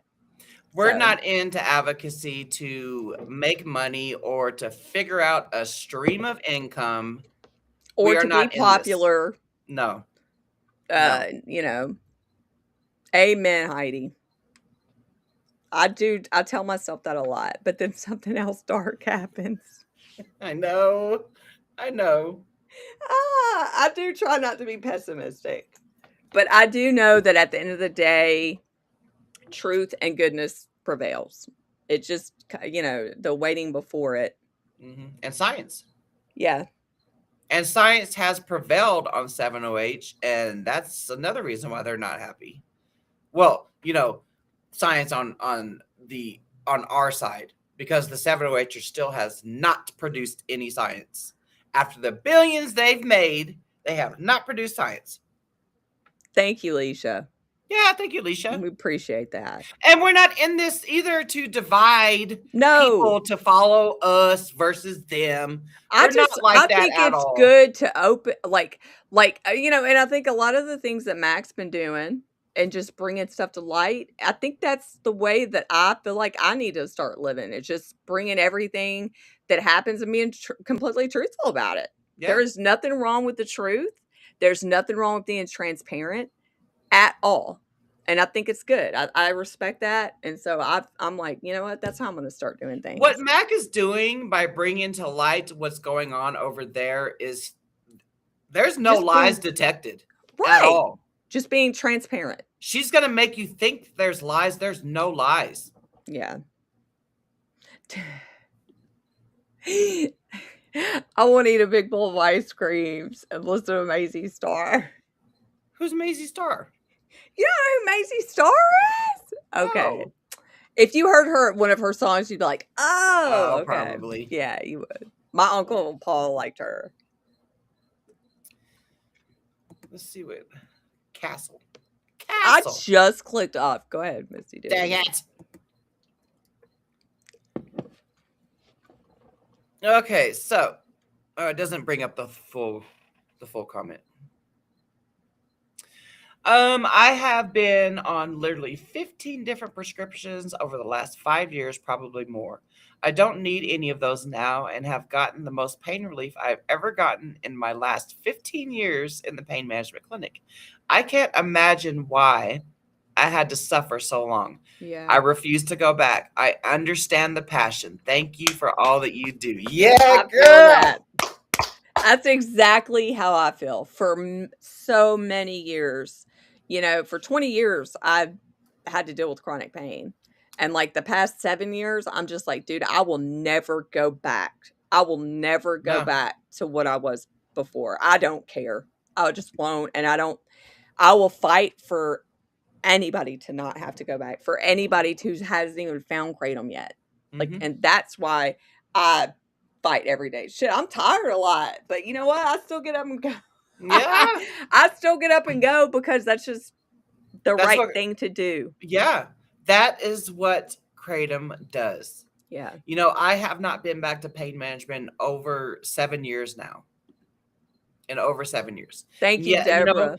And like I say all the time, and I apologize damn near all the time, I even say it when I'm testifying that I played a role in the opioid crisis. My addiction to the opioids, the pain pills, benzos, and muscle relaxers is why Andrew Kaladi and the government overcorrected. And now today's chronic pain patients cannot get the relief that they once had. Yeah. I am responsible for my part. But a small part. But you do hold accountability for it, which is something that most people don't.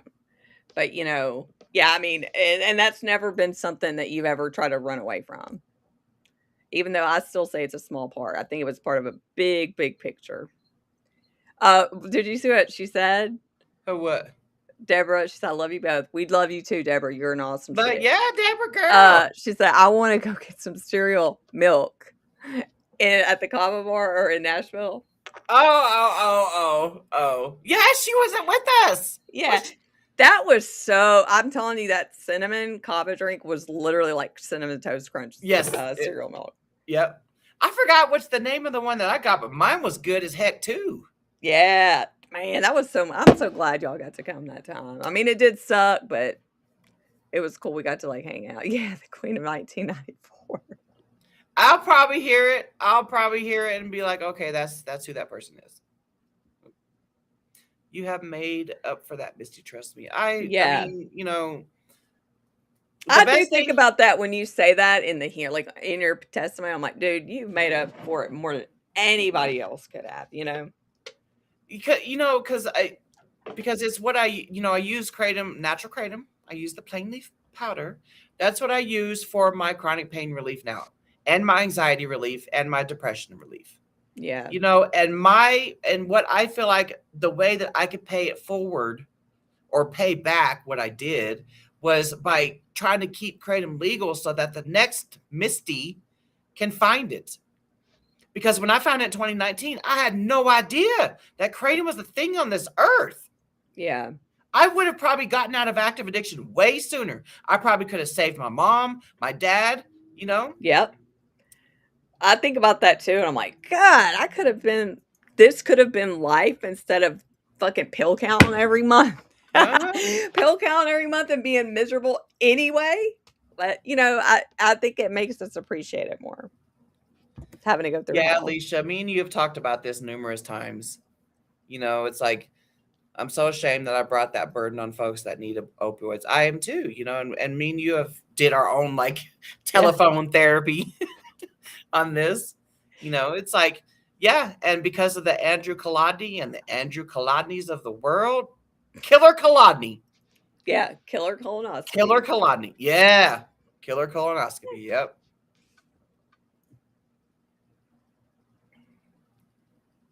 Yeah, shout that from the mountain castle. That's a great story. Yeah. She's a newbie too, Dr. Heidi. Yeah. I'm so glad she found your way here. She reached out to me a couple years ago on TikTok, and you know, I had to let her know, you know, it's not legal. It's not legal there. Yeah. You know. So now that I don't know if you want to tell your story, Castle, or not, about how we connected again. I'll let you do that. I'm so angry and deeply concerned about emergency. Dude, that's what I'm saying. Like, I'm scared that it's going to spread. You know, I mean, I am. I mean, because stupid stuff like that spreads. Like, these news outlets and everything, all they do is just mimic what each other is saying. So, I mean, I hope that doesn't happen. But you're right. Like, right now is the time to get serious and advocate and use your voice. Yeah, that's why I've had this ticker on for this long. Get Laura Romney at gmail.com. Send her your name, city, and state. And we will, you know, whenever Laura and Dr. Heidi is ready, you know, we will do a little advocacy training webinar type thing. You don't have to have your camera on. You know, you can just come in there and get some pointers about what we're going to need to do, because state legislatures are about to be on and popping again. Yeah. We didn't even have a break. I know. Normally, I was like, oh, legislation session's over. Normally, prior to this whole past year, normally our advocacy scheduling, like Jordan said in that video, it would only be like 15 to 20 times a year, you know, but we have been nonstop since July last year, nonstop. I'm addicted to doom scrolling live stream TikTok. Dude, you're over there getting lost on that. Oh, I do. I tell you what, sometimes the stuff I see on TikTok is like only on TikTok. Yeah. What does it say? That's true. If 7-OH really is the same thing as kratom, banning 7-OH only products shouldn't be a problem. Just use natural kratom and get the same effects, right? If that doesn't work, then maybe that proves the point. 7-OH products and natural kratom are not the same thing. You're right, because you cannot Exactly. get blitzed out your mind or not off Yeah. like you can with a 7-OH product. You're not spending your damn retirement money. Yeah. I was just, when I got, so yesterday I had an interview. I'm not going to say with who, but I was just telling that person, I was like, the amount of money that people are spending on 7-OH, they could have freaking put a down payment on the house. They could have bought brand new cars, you know, but you got Yeah. people out there spending their savings, their retirement money. You know, yeah, 7-OH might not be killing people, but it's killing people's livelihoods. It's breaking up relationships. Bye, Kathleen. Bye, Kathleen. Yeah, Jeff, and that's what I'm saying. Like, I feel like the world, for the most part, we all gravitate towards like our own people that have like close to our own values. Mm-hmm. And sometimes, you know, you get drawn into the people that don't have those same values, but they say they do. And I mean, that's happened to me several times in my life. And I can usually tell that is that type of person. But, you know, Jeff, I can tell you're one of the people that are in it, you know. Oh, yeah. Did you hear my chair? Yeah, that was my chair. I was not farting. Oh. Yeah. I mean,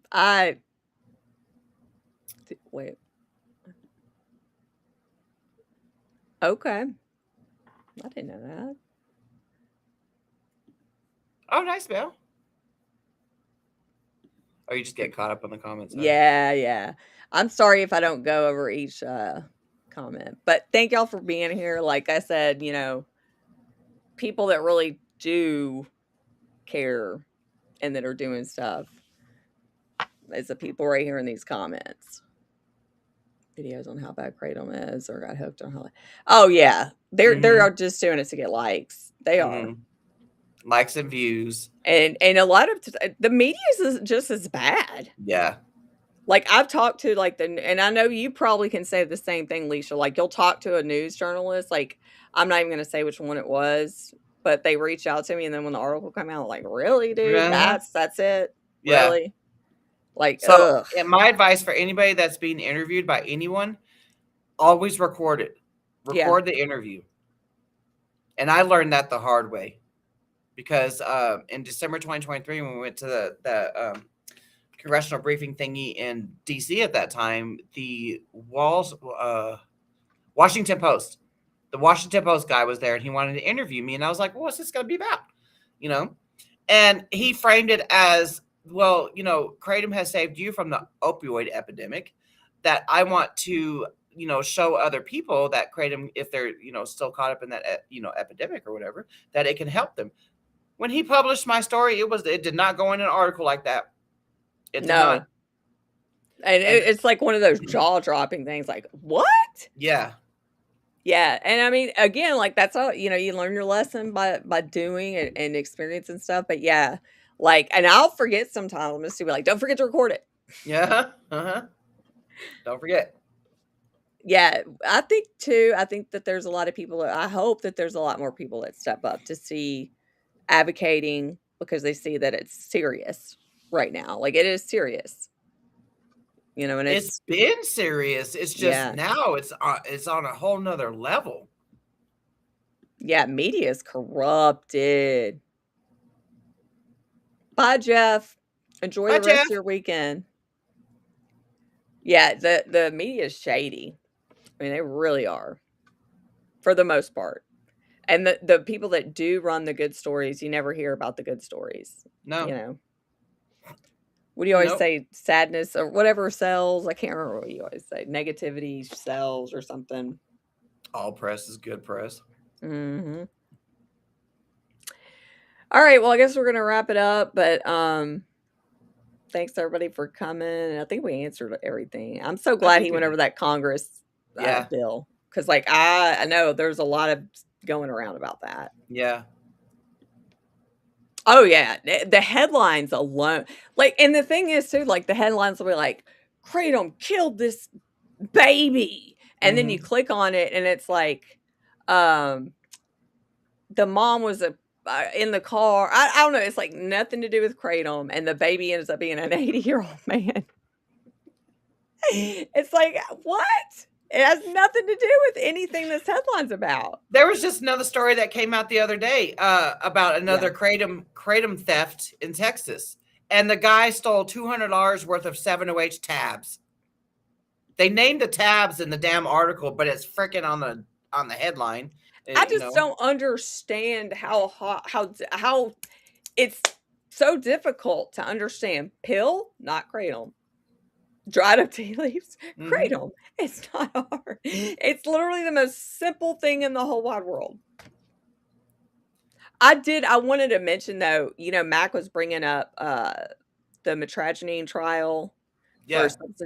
And I know somebody was going off the other day on Facebook about that, about like, oh, they've been trying to make kratom a pharmaceutical. And my thing is like, you can buy aspirin that's FDA approved and in a bottle, but you can also still go buy willow bark. Yeah. I mean, it's the same thing. Like they can't control the entire kratom plant, because Misty asked him about that a few weeks ago. Yeah. And so, and I don't care if they make it into a pharmaceutical, as long as I can still freely buy my kratom when I want to. I don't care. Will there be trials for, metragenine for chronic pain? That's probably going to be the next step.